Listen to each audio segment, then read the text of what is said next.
Testing, testing, testing, testing. Can everybody hear me? Hi, everybody. Ben here. Sorry for the little hiccup in the stream there. We had a slight technical issue with the audio, and I hit the start streaming button about half a minute too early before I had it fixed. So we're officially back up and running now, kind of live. And yeah, it's Wednesday.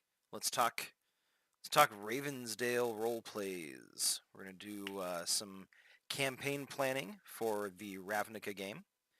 I should probably hide that. Hello. So we're going to do some campaign planning for the Ravnica game tonight.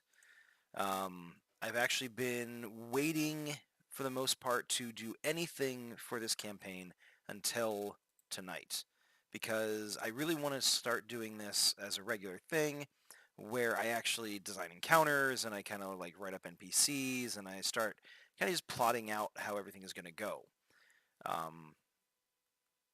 I love this part of being a DM. I love coming up with different stories and stuff like that. And I don't know how common it is for someone to show up and stream this kind of thing here on Twitch. So, wow, let's try it out. Anyways, yeah, so let's kind of start off. I'm going to do a quick wrap up from last week's Wednesday episode where we talked about the Planeswalker class that I worked on. So this required a little bit of tweaking. I bumped up the amount of mana that people get from across all levels. We did a small bump at lower levels, and then as you get up higher in levels, it's a slightly bigger bump. And I think the ultimate... Hold on a second. Let me...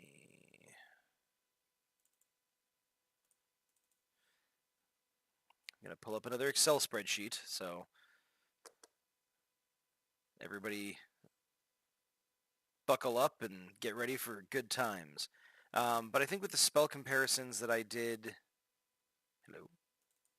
The spell comparisons that I did for the Planeswalker kind of showed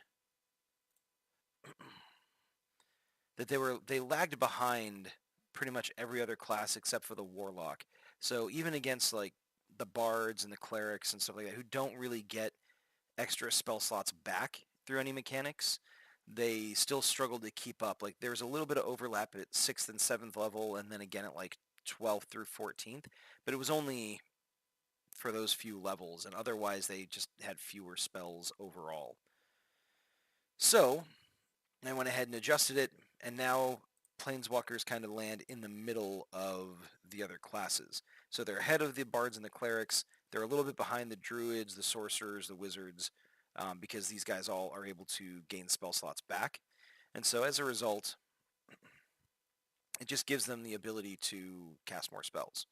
But this, I think, will let them kind of hang out with the other big caster types. They actually peak about mid-level or mid-tier, where they're, thrown around, or sorry, they don't peak. I had to take that back. They kind of stay ahead of these other classes. Yeah. Anyways, I'm pretty happy with the way it turned out. I think this spread will work well, and we'll just have to see how it goes in play. But otherwise, that's the last tweak I'm going to make to it. I'm pretty happy with the way that turned out. There was one other thing I did to add to it. I did all the spells up through 9th level. I don't remember if I had that last week or not. But, oh yeah, I must have, because I had done all the spells by color comparisons. So, anyways, enough of that. Let's talk a little bit about the actual campaign itself. Let's call it the Ravnica campaign document for now, because this is just where I'm taking some notes. And let's talk about what we're trying to accomplish here.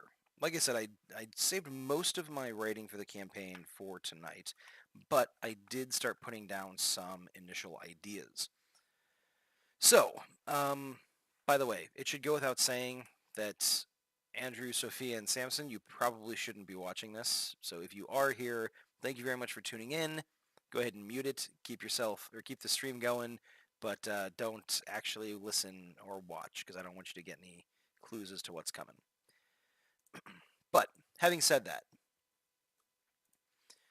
so Ravnica. It's all about the guilds, right? That's kind of like its shtick. So I don't get me wrong. I like the guilds. I have a slight problem with the idea that all of the guilds are evil and, well, they're all self-serving and they're pursuing a higher purpose that ultimately means they're kind of the bad guys, is a lot of the interpretation that people get or people have of the lore and the setting itself. So taking the side of one guild or another right out of the gate, I didn't really feel, right out of the guild gate, didn't really feel like the right thing to do. So instead, because everybody, all three planeswalkers are unaffiliated at this point in time, they all decided to not have any guilds that they're trying to kind of petition for membership. I am going to go with a plot line that kind of ties them in with all of the guilds in different ways. So the idea that I'm going to go ahead and run with is basically there being like a spy or something along those lines that is acting as a free agent. So they're blackmailing guild members, like high-ranking guild members, low-ranking guild members, doesn't really matter. They're just going through and they're blackmailing people. And so, oh, hold on a sec.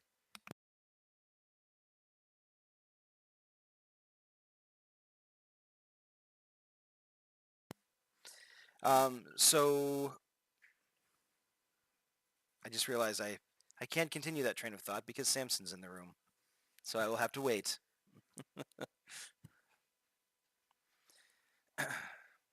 All right. So, yeah, the general idea here is that there is a spy, someone going out there stealing guild secrets, blackmailing guild members, things like that.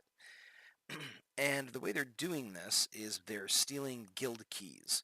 And normally they can't, that if you're not a member of a guild, you can't attune to that guild key, but I've kind of figured a little bit of a way around that. So let's talk about Eberron.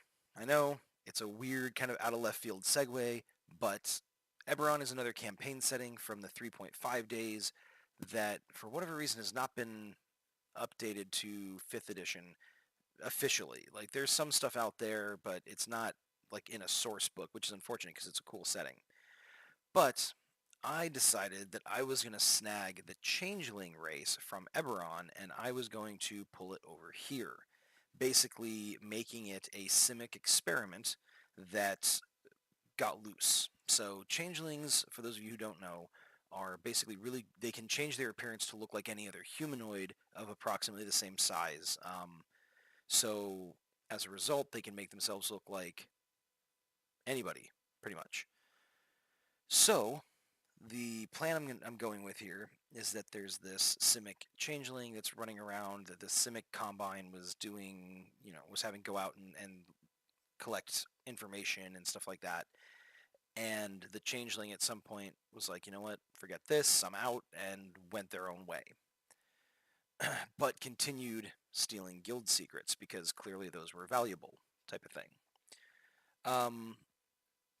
So that's one part of it. It's going to be this changeling spy created as a Simic experiment for, infiltration and, well, espionage, spying. They're a spy. So that's kind of the first key element to this plotline. Second key element to this plotline is going to be, yes, awesome. Second key element to this plotline is going to be a sort of a, I don't want to say an underground or like resistance movement, but something with that kind of feel. So let's say an independent organization. And these guys are basically looking to not undermine the different guilds.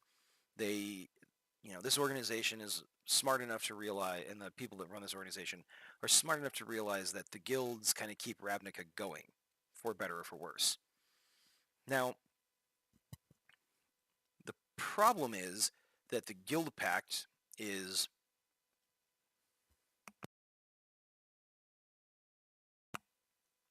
the Guild Pact is no longer in place. Sure, Jace Beleren came down and kind of was like, oh, now I'm the Guild Pact, and he did his like all-powerful Planeswalker thing, but he's not around all the time. As a matter of fact, I'm pretty sure in the Guildmaster's Guide to Ravnica book, it specifically calls out that he's off doing Planeswalker stuff. He's doing Gatewatch stuff. By the way, Gatewatch, nowhere even close to Baywatch. Very different things, in case any of you might have gotten that confused. But, so, because Jace is constantly off doing this Gatewatch thing, there isn't really anybody enforcing this guild pact when he's not around, causing the guilds to, vie for power and struggle against each other and, strife, war, blah, blah, blah, blah, blah, blah, blah, all the bad stuff. So this organization basically got together, and they're a collection of, former guild members, people who tried to join the guilds but got turned away for whatever reason, that are basically trying to keep him in check. They're trying to prevent any one guild from gaining too much power, which of course requires them walking a bit of a tightrope because they don't want to sabotage one guild so much that the other guilds are able to like overpower them or destroy them or oust them from their spot in society. So it's kind of a resistance movement in that they are resisting any one guild gaining,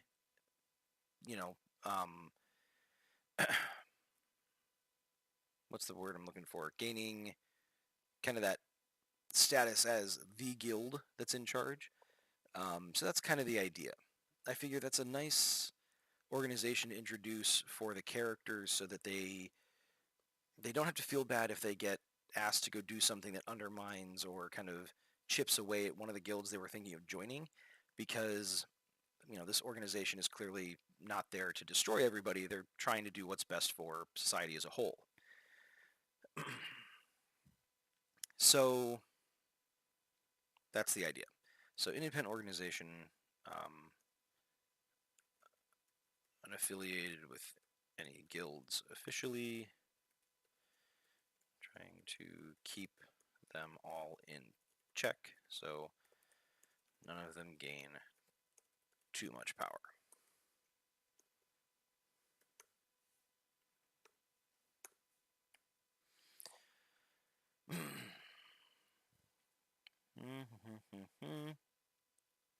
So those are the two kind of big plot points that I had in mind from the get-go. So this organization is basically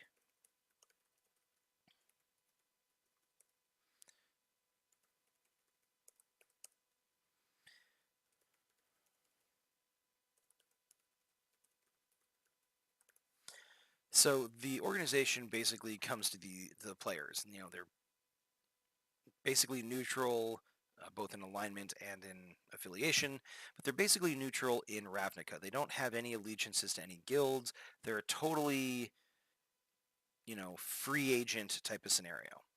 So this organization is going to go to the players and say, hey, what we'd like you to do is go find this spy, this blackmailer. We don't know anything about him or her. There are differing accounts as to whether it's a male, a female, an elf, a dwarf, a naga, a Shadar Kai, or I don't think Shadar Kai are in this world, but whatever the equivalent would be. So lots of different accounts, and people are starting to think that maybe it's a group of spies, but, they don't seem to have an allegiance to anybody. And so they're going to basically say, go find out who this person is or who these people are and get us in touch with them, because we haven't been able to do that, so maybe you newcomers can. So that's kind of their first big thing. Hold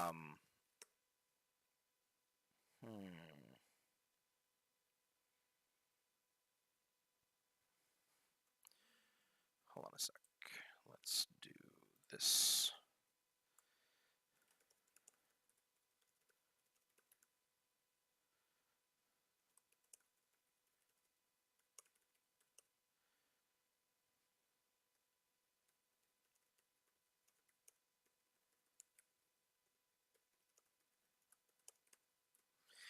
So, in the Guildmaster's Guide to Ravnica's sourcebook, there are these items called guild keys.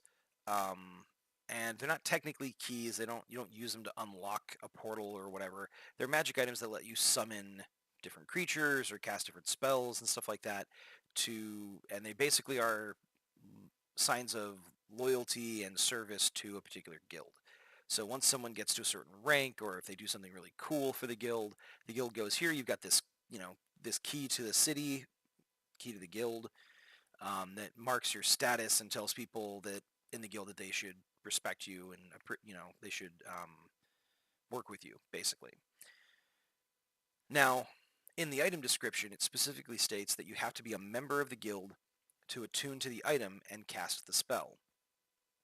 So, that's a bit of a, stumbling block for our plot, unless we say that each persona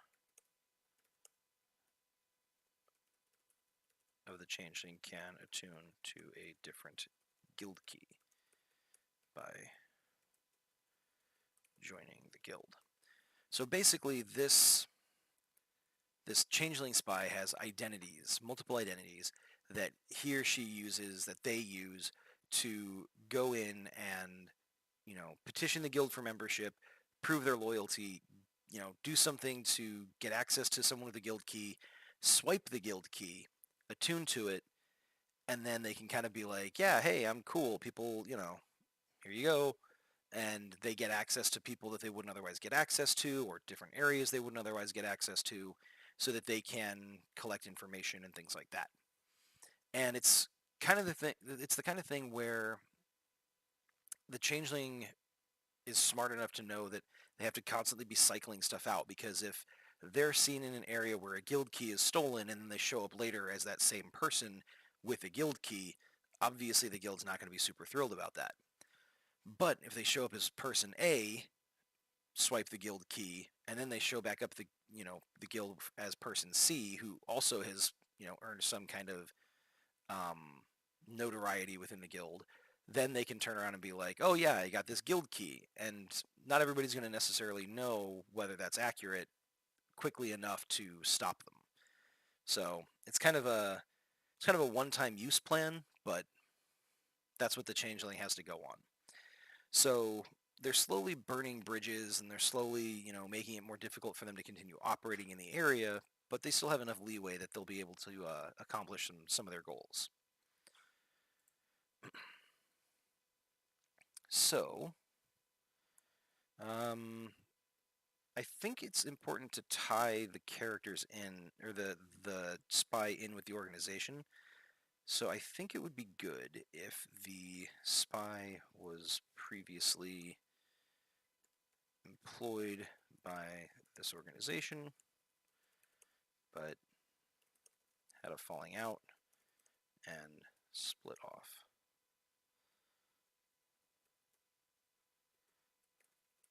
Organization wants spy brought in so that they don't expose the group. So they're kind of interested in, like, oh, come on. Whoops. There we go.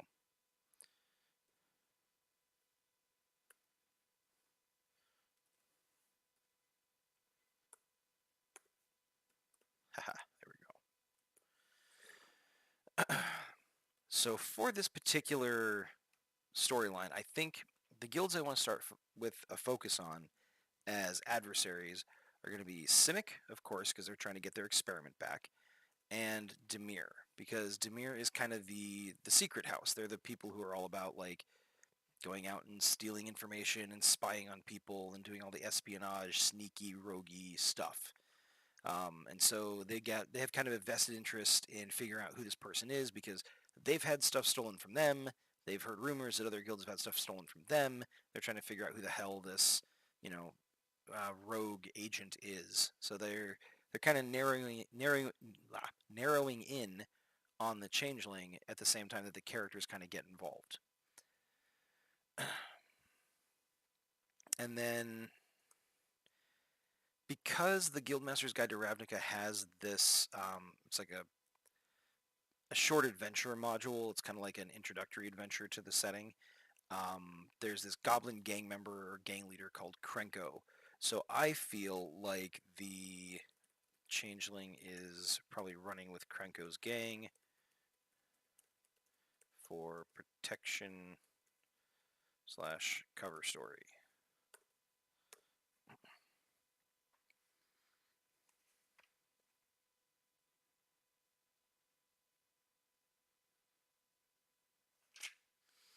Yeah, so that's kind of what I had written down. Kind of as an explanation of, what I'm trying to get involved, or what I'm trying to build up and what I'm trying to write out. And that'll help us determine what kind of encounters we want to work with and everything like that.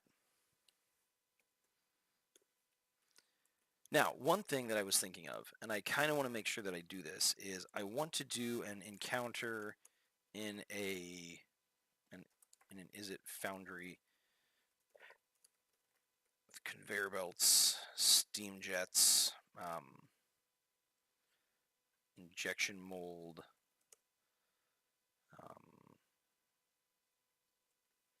slash pistons, things like that. Kind of an industrial setting, but make it really kind of chaotic, kind of forcing forces movement, movement puts combatants into the path of different hazards.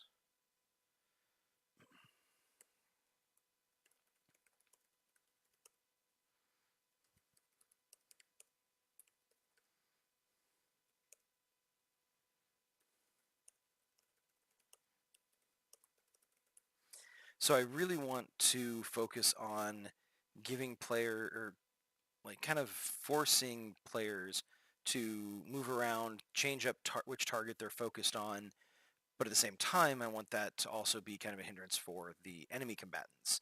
So I kind of imagine like the players getting to this foundry in pursuit of this changeling spy, and like some Simic hybrids burst in, trying to like stop them or trying to get the spy or whatever the case may be.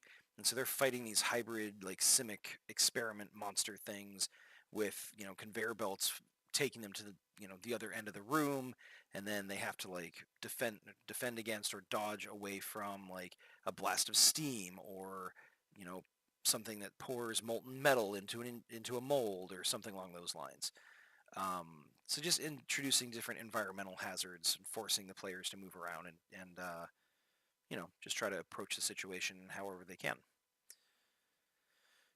So that's an encounter that I definitely want to build into not necessarily the first session. I think in my mind, it's going to be a challenging enough encounter that I want to make sure the players understand their characters well enough before I throw them at it.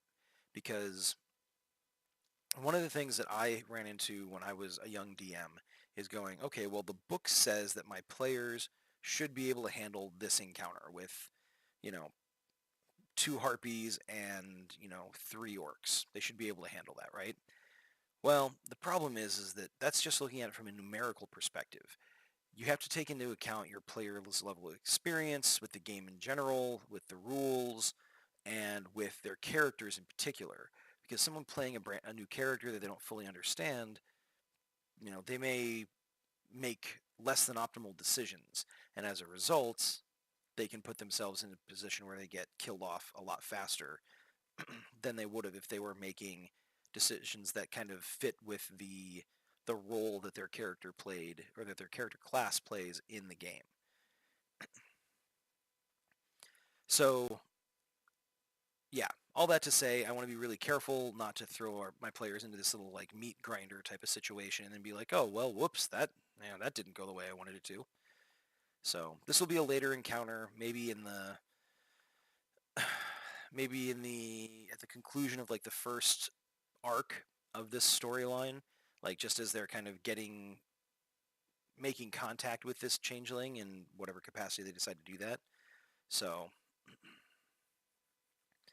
I'll build it out at a later time, is what I'm saying. I just wanted to make note of it because I really like the idea of it and I want to try it out.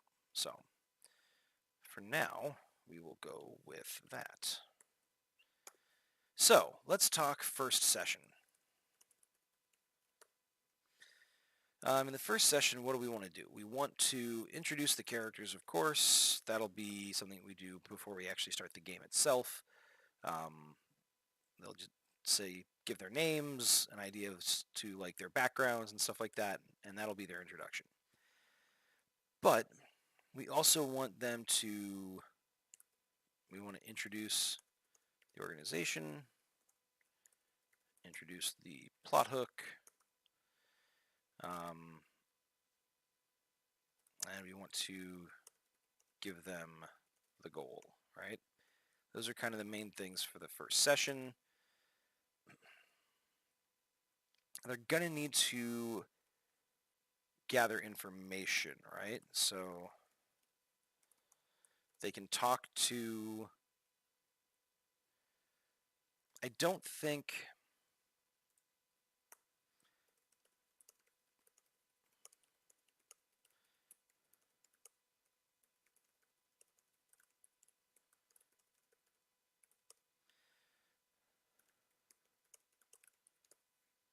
So I don't think the players are going to know about the Changeling being associated with Simic. They're not going to know where they originated. Obviously, the kind of natural suspect is Dimir because that's kind of their whole dealio. But whether or not they decide to go that route, who knows? So they may decide to talk to guild members that have been blackmailed.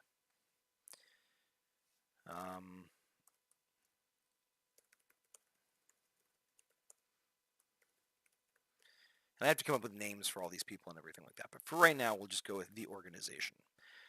So one of the ways they can get information is they can decide to go talk to some of the guild members that have like had their guild keys stolen or that have had someone steal something else from them or have been blackmailed. And the organization can give them names and say, yeah, we know for a fact that these people, well, we highly suspect that these people were targeted by this person. So maybe try to get access to them and see what they can tell you. They'll have to start with lower ranking guild individuals. In order to explain why they give the PCs their time.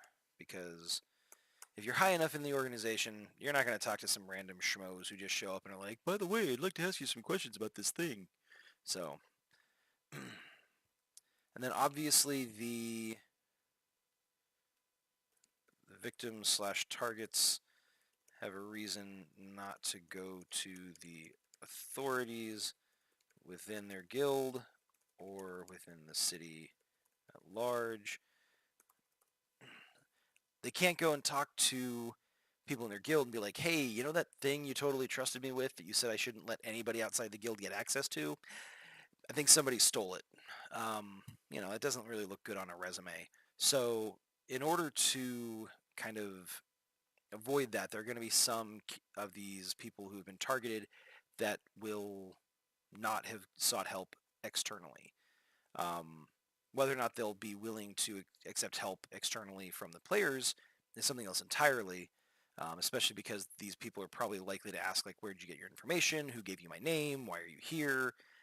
There's not necessarily an incentive to trust there, but that's for the players to overcome. I think that is a good opportunity for the players to exhibit some role-playing and some problem-solving and some negotiation skills to try to convince people to work with them.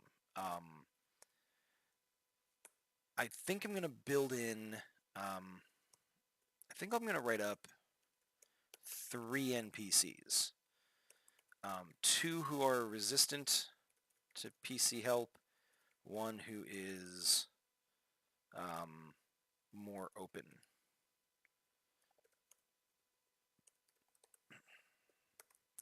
So if the roleplay goes well, they can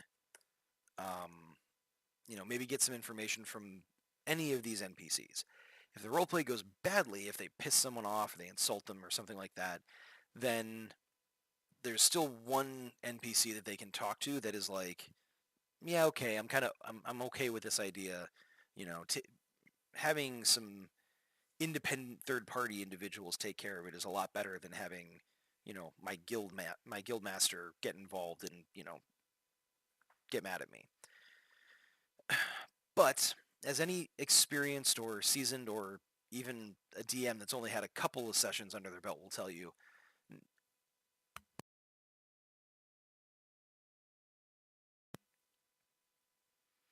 oh, Kashra, thank you.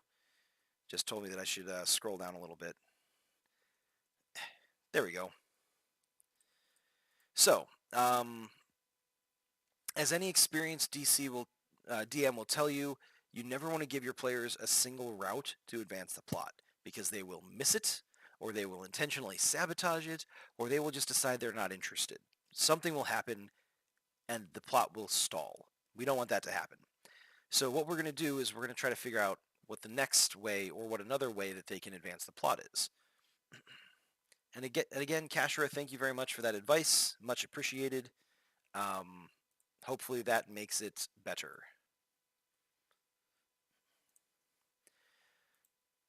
So what is the other avenue by which the players can kind of advance the storyline? I'd like to give them 3 avenues of investigation. So the first one is talking to the victims. Second one is maybe investigating the site of a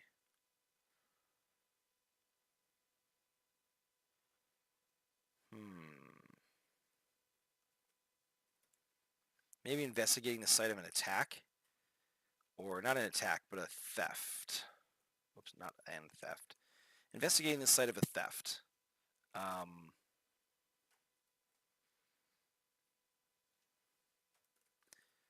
Something important was stolen from...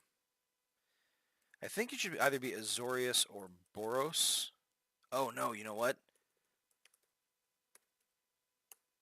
I'm going to say something important was stolen from Orzhov. I think that's a kind of a cooler way of looking at it. So it's stolen from an Orzhov safe house.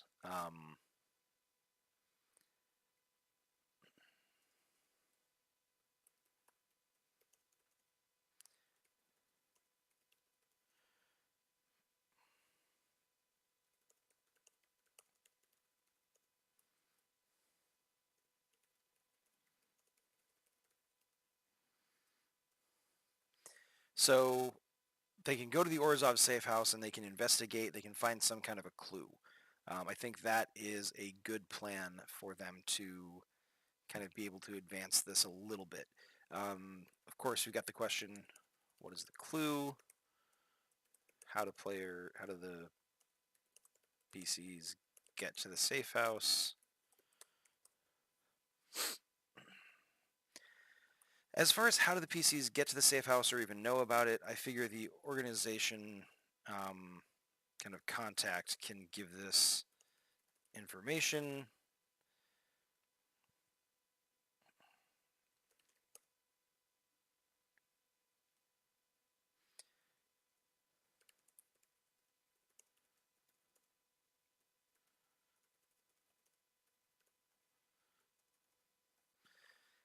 So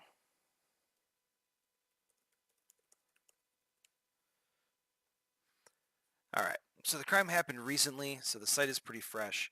Of course, that begs the question of how the heck the PCs get in there, if there are Orzhov agents kind of already looking into it. But we can always say that it's the kind of thing where, this is where guild rivalry can be helpful as a storytelling tool. So we can say that like Boros or Azorius have cordoned off the area. Actually, let's say Boros. So Boros has cordoned off the area, preventing anyone from entering until further notice.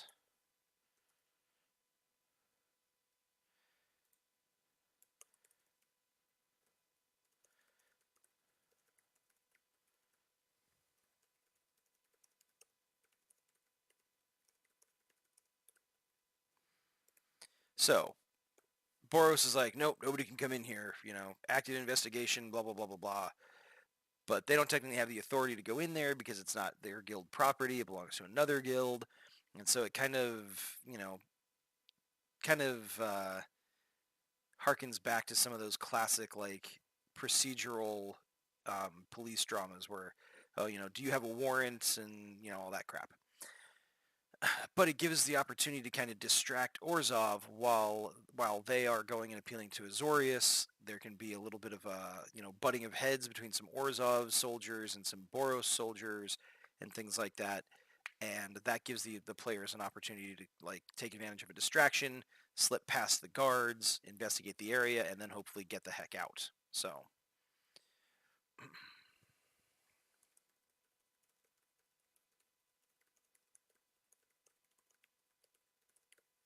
now this is something that we have to answer the question: what is the clue?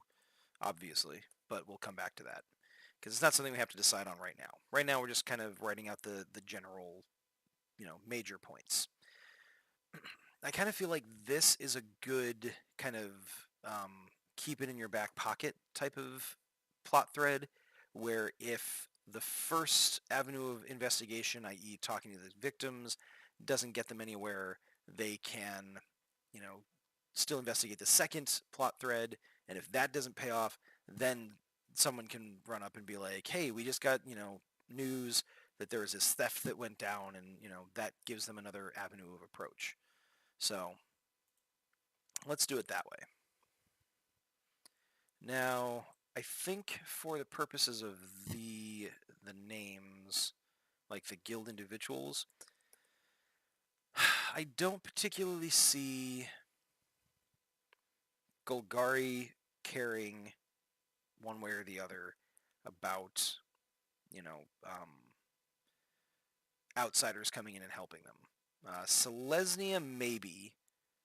So I think one of the victims should be from Selesnya. I think one of them should definitely be from Azorius because they're all about, you know, maintaining the law and having something come out that's like, oh, hey, we're blackmailing you. They don't want that information to become public. So I think that makes a lot of sense. And then, hold on a second. Eh. So we've got Azorius, Orzhov, Demir, Boros, Rakdos, Golgari, uh,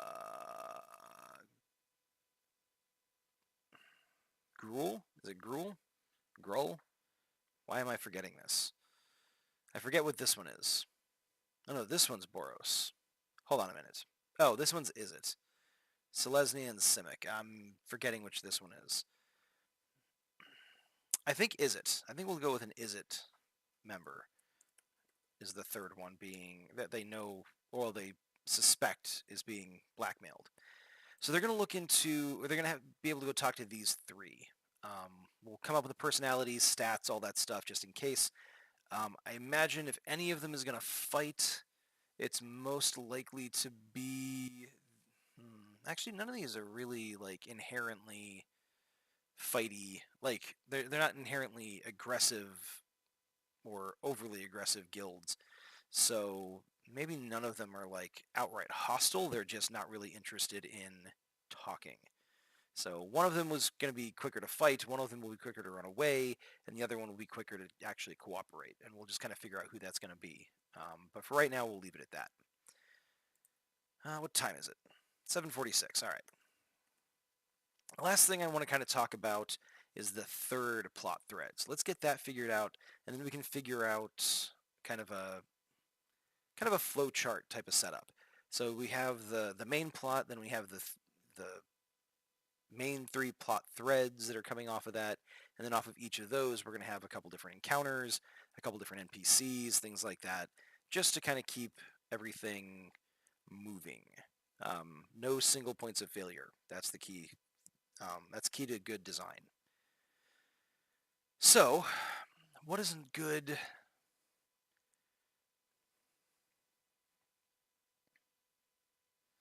What's a good plot thread that might pay off?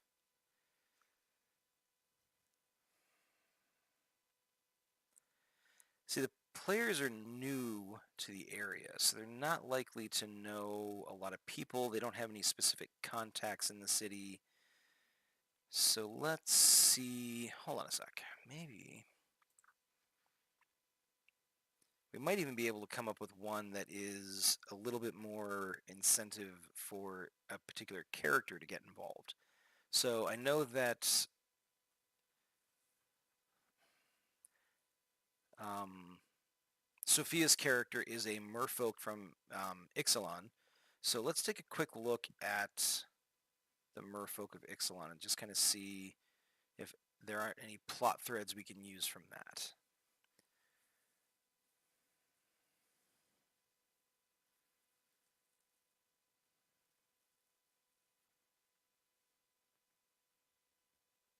Hmm.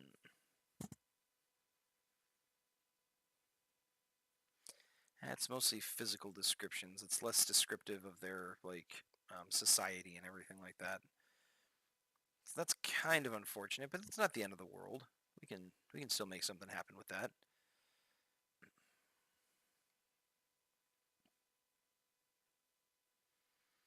Hmm.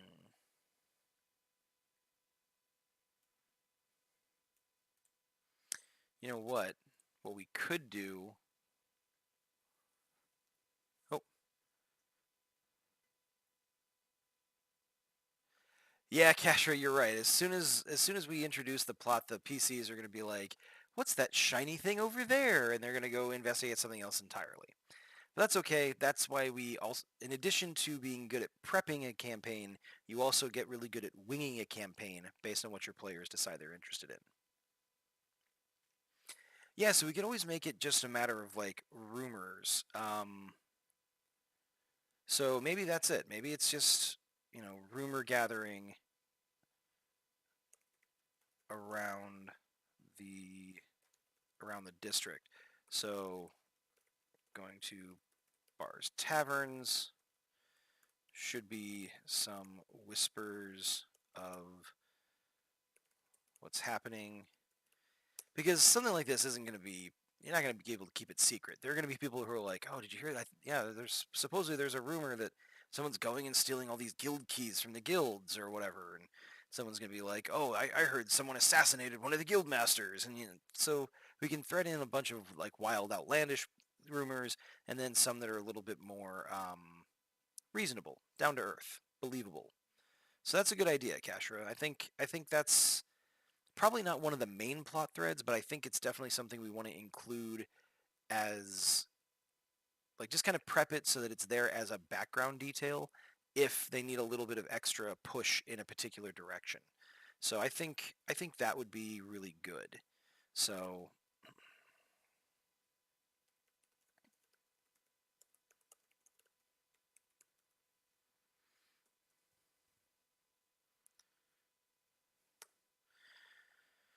so we want to have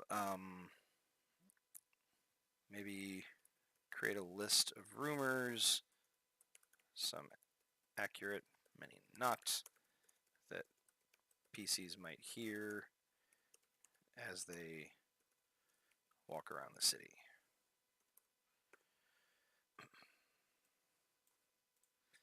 So let's go ahead and take that and let's toss it down there.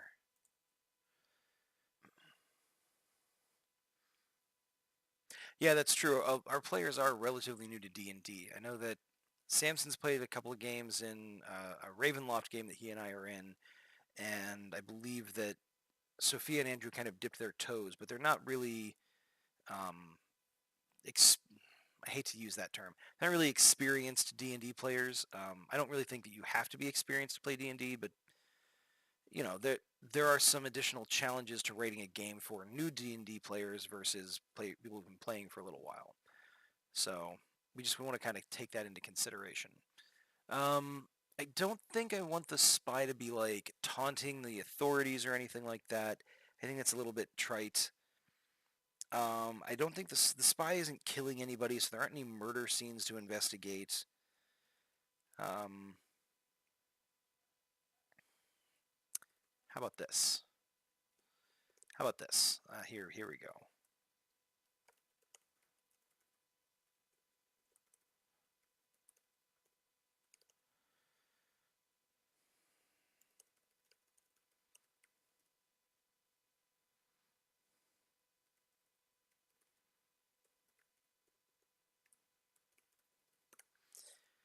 So, I think what we're going to do is we are going to have an informant. We're going to have someone from Krenko's gang who the spy is taking kind of refuge with that, they saw.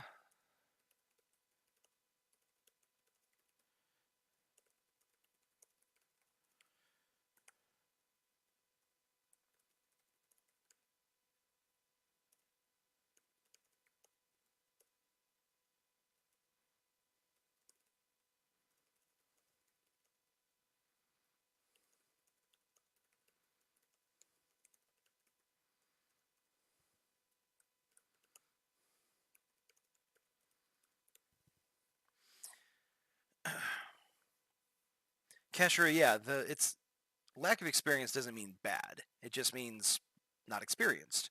And so there's some pitfalls that they might kind of run into, some hurdles that they might not be quite sure how to get over. Um,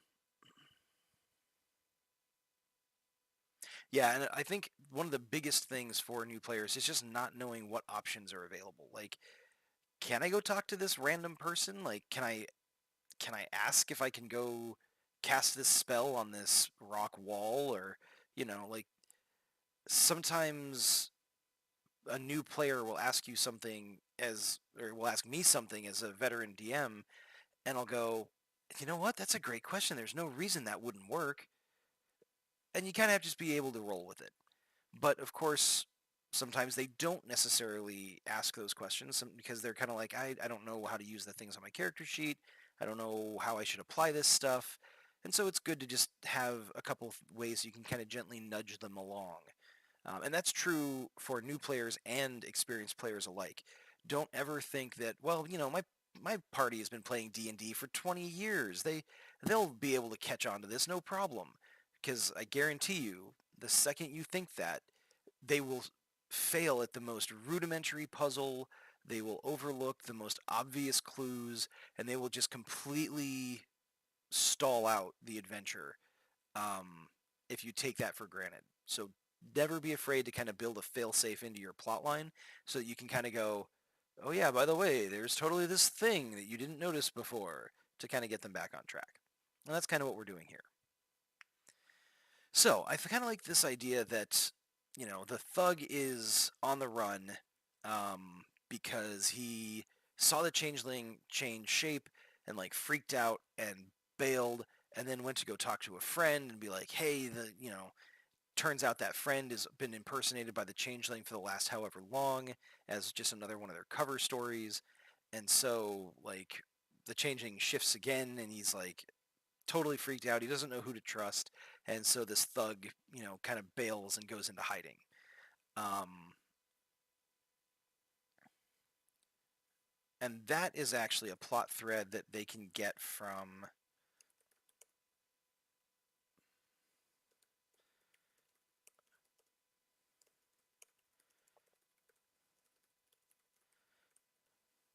They can get this from a Boros soldier in a couple of different settings. Like, they could be in a tavern, they could buy a guy a drink. Soldier is like, oh yeah, we're on the lookout for this thug from Krenko's gang, blah blah blah. Um, oh, you know what?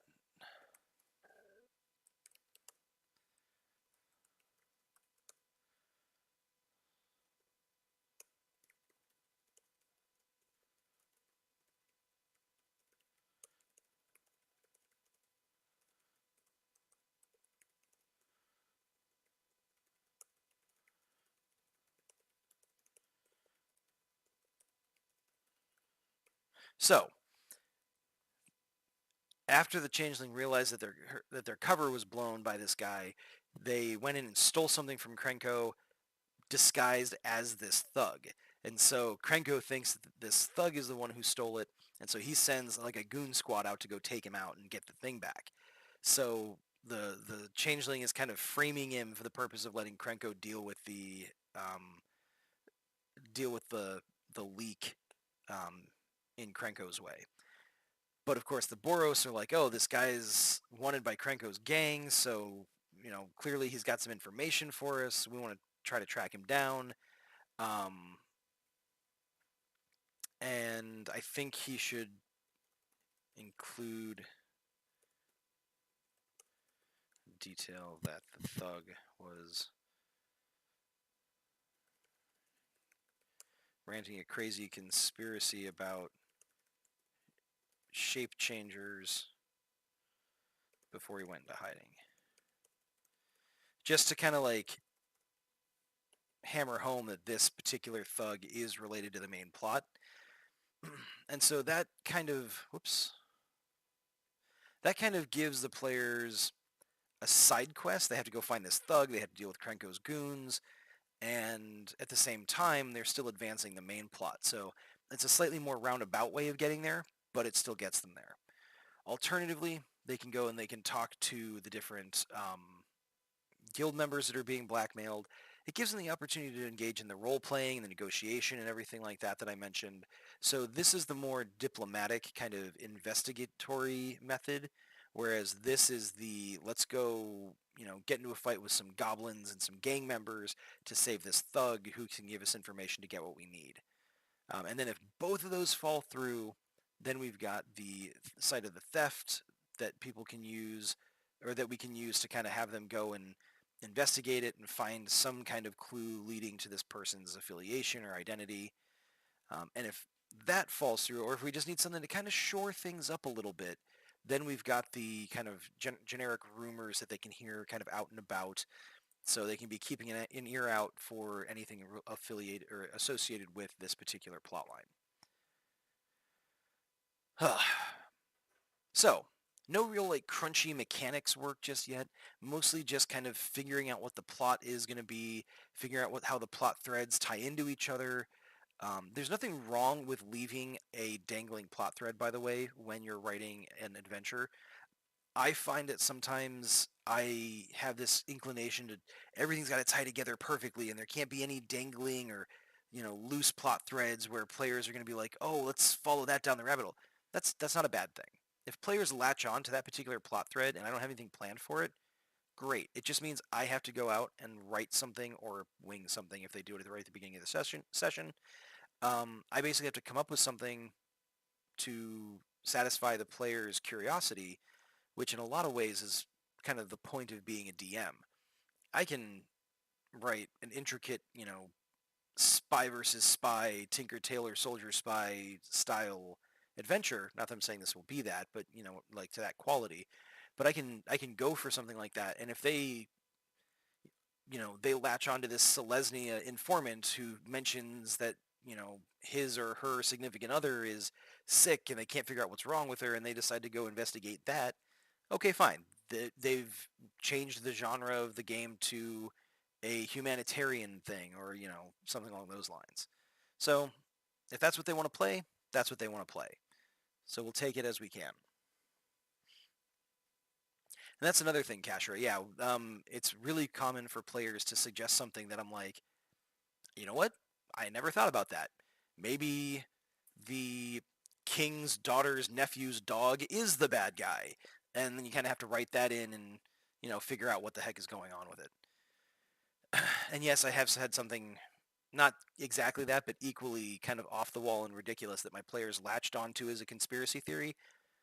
And I had to just roll with it. It wasn't at all what I had planned, but it was entertaining, and it ended up actually being a pretty cool story. So thank you for the thumbs up there. But yeah, it's 8 o'clock. I started a little bit late again, technical issues. Sorry about that. But this was just kind of the first crack at this. Next time we come around, I think what I'm going to do is I'm going to start coming up with some names. I'm going to start statting people out. The Changeling and all the Selesnya informants are pretty unique NPCs. So I might steal a stat block or two here and there from like the Guildmaster's Guide and whatnot for some of these guild members. But overall, I'm going to be creating a lot of this stuff whole cloth, at least the main NPCs. So the next go around, I'm going to take care of that. And then once I've got the NPCs figured out, I'll start looking at some monster stat blocks and figuring out which monsters fit in with those NPCs. And ultimately, I will start building out encounters from that. So that's the roadmap for what we're going to talk about. Sorry for the random scrolling there. I just wanted to make sure I didn't miss anything before I signed off. But yeah, that's the plan. Thanks for tuning in. If you are a longtime DM, let me know if you notice anything that I might have missed. If you're a new DM and there was something I said that kind of resonated with you or you're curious about, feel free to let me know that as well. This will be going up on our YouTube channel here in the next few minutes, or by the end of the evening at least. So you can always leave comments there, or you can find us at or on Instagram at ravensdale.publishing, Facebook at ravensdale.publishing, or on Twitter at ravenspublish, all one word, no special characters. And you can DM us there, you can tweet at us, you can do whatever you want to do. Please follow us here on Twitch, follow us on Facebook, like the video, subscribe, yada, yada, yada. You guys know the deal. But yeah, thanks for your support and for tuning in. Thank you, Kashra. I'm glad you enjoyed it. And hopefully you'll tune in next week and you can kind of see the progression. But in the meantime, have a great night, everybody, and we will see you either next week or sometime between now and then if I decide to do another stream. So have a good night, and thanks again.